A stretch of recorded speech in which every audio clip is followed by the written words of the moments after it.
옛날 옛적, 거친 산세가 드넓은 평야와 만나는 경상도 땅에 담력이 하늘을 찌르고 손재주가 귀신 같기로 소문난 도둑이 하나 살고 있었습니다. 그의 이름은 마석두. 가난한 화전민의 아들로 태어나 굶주림을 피하고자 시작한 좀도둑질이 어느새 그의 운명이 되어버렸지요. 그의 손을 거쳐간 부잣집 창고만 수십 개여, 그의 발이 스쳐간 담장만 수백 개였습니다. 마을 사람들은 닭 한 마리만 없어져도, 돈 한 푼만 사라져도 모두 마석두의 짓이라 수군거렸습니다. 하지만 세월이 흘러 경상도 땅의 웬만한 부잣집은 모두 그의 손을 거쳐 갔습니다. 더 이상 훔칠 것이 없어진 그는 깊은 실증과 함께 더 큰 무대를 갈망하게 되었습니다. 이 경상도 땅은 이제 너무 좁구나. 쌀이 넘치고 금은보화가 많다는 전라도 땅으로 가서 내 실력을 제대로 펼쳐봐야겠다. 어느 달빛 희미한 밤, 마석두는 단출하게 짐을 꾸려 전라도로 향하는 험준한 고갯길에 올랐습니다. 고개마루에 다다르자 스산한 솔바람이 그의 옷깃을 스치고 그때 어디선가 희미한 인기척이 느껴졌습니다. 바위 뒤에 몸을 숨기고 훔쳐보니 웬 사내 하나가 길목에 쭈그려 앉아 유유히 담뱃대를 물고 있지 않겠습니까? 그 사내는 마석두와는 달리 호리호리한 체격에 능글맞은 웃음을 입가에 걸고 있었습니다. 그는 전라도에서 잔꾀로 이름난 도둑, 오진성이었습니다. 마석두는 기척을 죽이고 슬며시 다가가 수수께끼 같은 말로 그를 떠보았습니다. 이보시오. 혹시 다듬이돌 하나가 날개 돋쳐 날아가는 것을 보지 못했소? 오진성은 씩 웃으며 담배 연기를 길게 뿜고는 재치 있게 대꾸했습니다. 봤지. 저 아래로 날아가다가 거미줄에 걸려 파닥이고 있더군. 도둑은 도둑을 알아보는 법, 둘은 서로의 실력을 단번에 알아보고 금세 마음을 터놓았습니다. 나는 경상도 땅은 모조리 털어먹고 이제 전라도에서 크게 한몫 잡아보려 이 고개를 넘는 길이네. 아주 잘 왔구먼. 나도 전라도 구석구석을 다 털어봤지만 딱 한 집, 도저히 손을 대지 못하고 물러선 집이 있다네. 어떤 집이길래 자네 같은 명성이 자자한 도둑도 포기했단 말인가.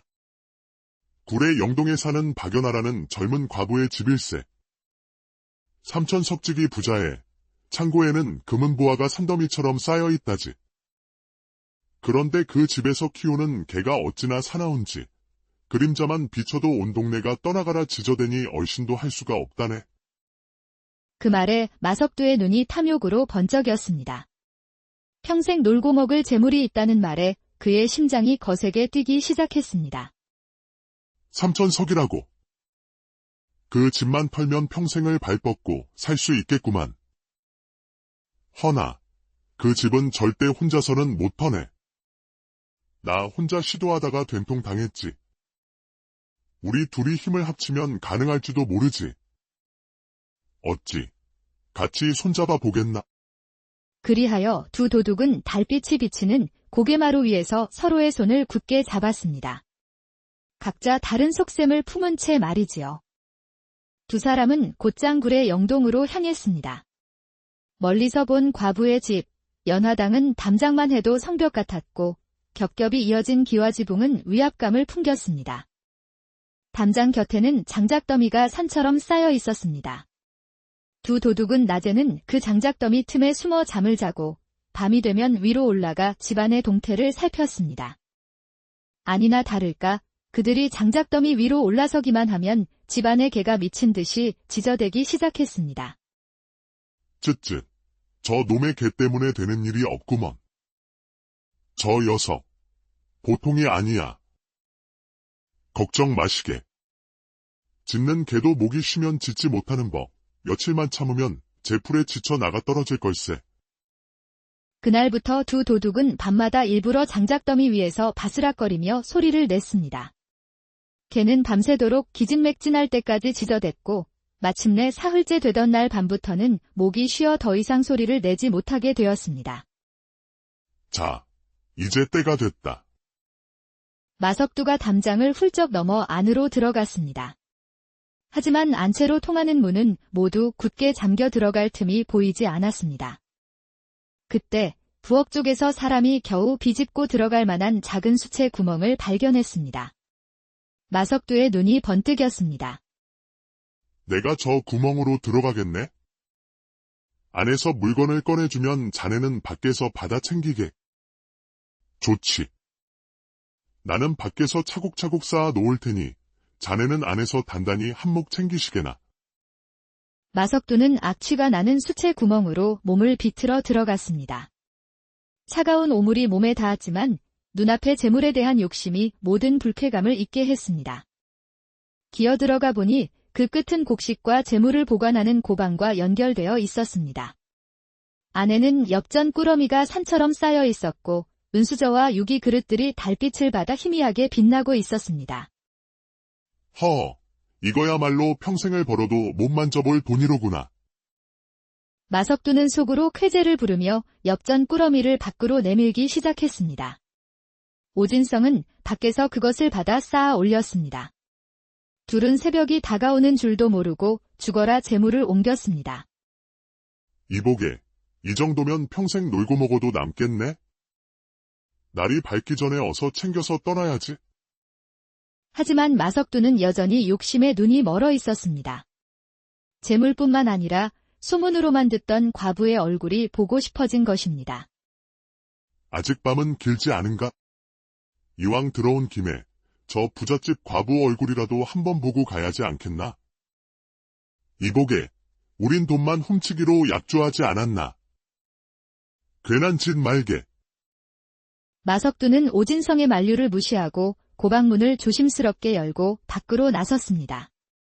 마당은 쥐 죽은 듯 고요했고 저편 안채에서 희미한 등불빛이 새어나오고 있었습니다. 마석두는 살금살금 발걸음을 옮겨 그 방문 틈으로 안을 엿보았습니다. 방 안에는 과부가 단아한 모습으로 누워 잠들어 있었습니다. 그 모습을 본 순간 마석두의 마음속에 또 다른 탐욕의 불길이 타올랐습니다. 그는 문고리를 잡고 안으로 들어가려 했습니다. 바로 그 찰나였습니다. 누구냐? 낮고 단단한 목소리에 마석두는 심장이 철렁 내려앉았습니다. 그가 당황하여 문을 열고 들어서자 과부는 이미 몸을 반쯤 일으킨 채 서늘한 눈빛으로 그를 꿰뚫어 보고 있었습니다. 도둑이라면 재물만 탐할 것이지 어찌하여 부녀자의 방까지 기웃거리는가? 욕심이 과하면 목숨을 잃는 법이다. 마석두는 얼어붙었습니다. 여인의 눈빛에는 두려움이 아닌 모든 것을 간파한 듯한 위엄이 서려 있었습니다. 보통 여인이라면 비명을 질렀을 터인데 오히려 자신이 제압당하는 기분이었습니다. 나는 그저 내 말을 듣거라. 듣지 않으면 이 자리에서 죽음을 면치 못할 것이다. 과부는 침착하게 말했습니다. 그녀의 기세에 눌린 마석두는 저도 모르게 고개를 끄덕였습니다. 지금 당장 헌옷과 지푸로 허수아비를 하나 만들거라. 자네 몸집과 비슷하게 만들어 수채 구멍으로 내보내라. 밖에 있는 자가 그것을 자네인 줄 알고 칼을 휘두를 것이다. 그것이 오늘 밤 내가 살 수 있는 유일한 길이다. 마석두는 등골이 오싹해졌습니다. 이 여인은 자신의 동료가 배신할 것까지 이미 꿰뚫어 보고 있었던 것입니다. 그는 마지못해 허수아비를 만들어 수채 구멍으로 밀어 넣었습니다. 허수아비가 구멍 밖으로 빠져나가자마자 밖에서 번쩍하는 칼빛과 함께 퍽하는 둔탁한 소리가 울렸습니다. 오진성이 동료가 나오는 순간을 노려 목을 쳐버린 것입니다. 마석두는 벽 뒤에 서서 온몸을 떨었습니다. 식은땀이 등줄기를 타고 흘러내렸습니다. 보았느냐? 너의 어리석은 욕심이 너를 죽음으로 몰고 갈 뻔했다. 허나 내 덕에 내 목숨을 건졌으니 이제 내 목숨은 내 손에 달려있다. 마석두는 더 이상 아무 말도 할 수 없었습니다. 그는 이제 도둑이 아니라 한 여인의 지혜와 담력 앞에선 무력한 사내일 뿐이었습니다. 이제부터 내가 내게 살 길을 알려주겠다. 내 말을 따른다면 목숨뿐만 아니라 새로운 삶을 얻게 될 수도 있다. 공포와 호기심이 뒤엉킨 마음으로 마석두는 땅에 엎드려 애원했습니다. 살려주십시오. 그저 살려만 주신다면 무엇이든 다 따르겠습니다. 좋다. 우선 목욕부터 하거라. 흙과 먼지로 더러워진 몸으로는 내 집에 머물 자격이 없다. 마석두는 과부가 이끄는 대로 마당의 큰 물동이에서 몸을 씻었습니다. 밤 공기는 차가웠지만 그보다 더 서늘한 것은 그의 모든 것을 꿰뚫어 보는 듯한 과부의 시선이었습니다. 이 옷을 입거라. 내 죽은 남편이 생전에 입던 옷이다. 오늘부터 그것이 내 옷이다. 마석두는 단정한 도포를 받아 입으며 기묘한 전율을 느꼈습니다. 마치 훔치러 왔던 이 집의 주인이 된 것만 같은 기분이었습니다. 잊지 마라. 오늘 내가 살아남은 것은 나의 선택 덕분이다. 이제부터는 내가 이 집을 지켜야 한다. 이 집의 모든 것은 내 허락 아래 있음을 명심하거라. 마석두는 깊이 고개를 숙였습니다. 그 순간 그는 더 이상 도둑이 아니었습니다. 그리고 세월이 흘렀습니다. 마석두는 과부의 곁에서 집안일을 돌보고 하인들을 거느리며 점차 의젓한 바깥 주인으로 변해갔습니다. 밤마다 담을 넘던 거친 사내는 이제 연화당의 든든한 기둥이 된 것입니다. 마을 사람들은 그를 보며 수군거렸습니다. 경상도 도둑놈이 전라도 과부를 만나 팔자를 고쳤다지. 참으로 운 좋은 놈이야? 어느 날 밤, 마석두는 이제 자신의 아내가 된 과부와 술잔을 기울이며 말했습니다. 내가 그날 당신의 말을 듣지 않았더라면 지금쯤 차가운 땅 속에 묻혀 있었겠지. 나의 탐욕이 나를 죽일 뻔했으나 당신의 지혜가 나를 살렸소. 과부는 빙그레 웃으며 대답했습니다. 살고 죽는 것은 결국 당신의 선택이었습니다. 나는 그저 당신이 올바른 선택을 하도록 길을 열어주었을 뿐이지요.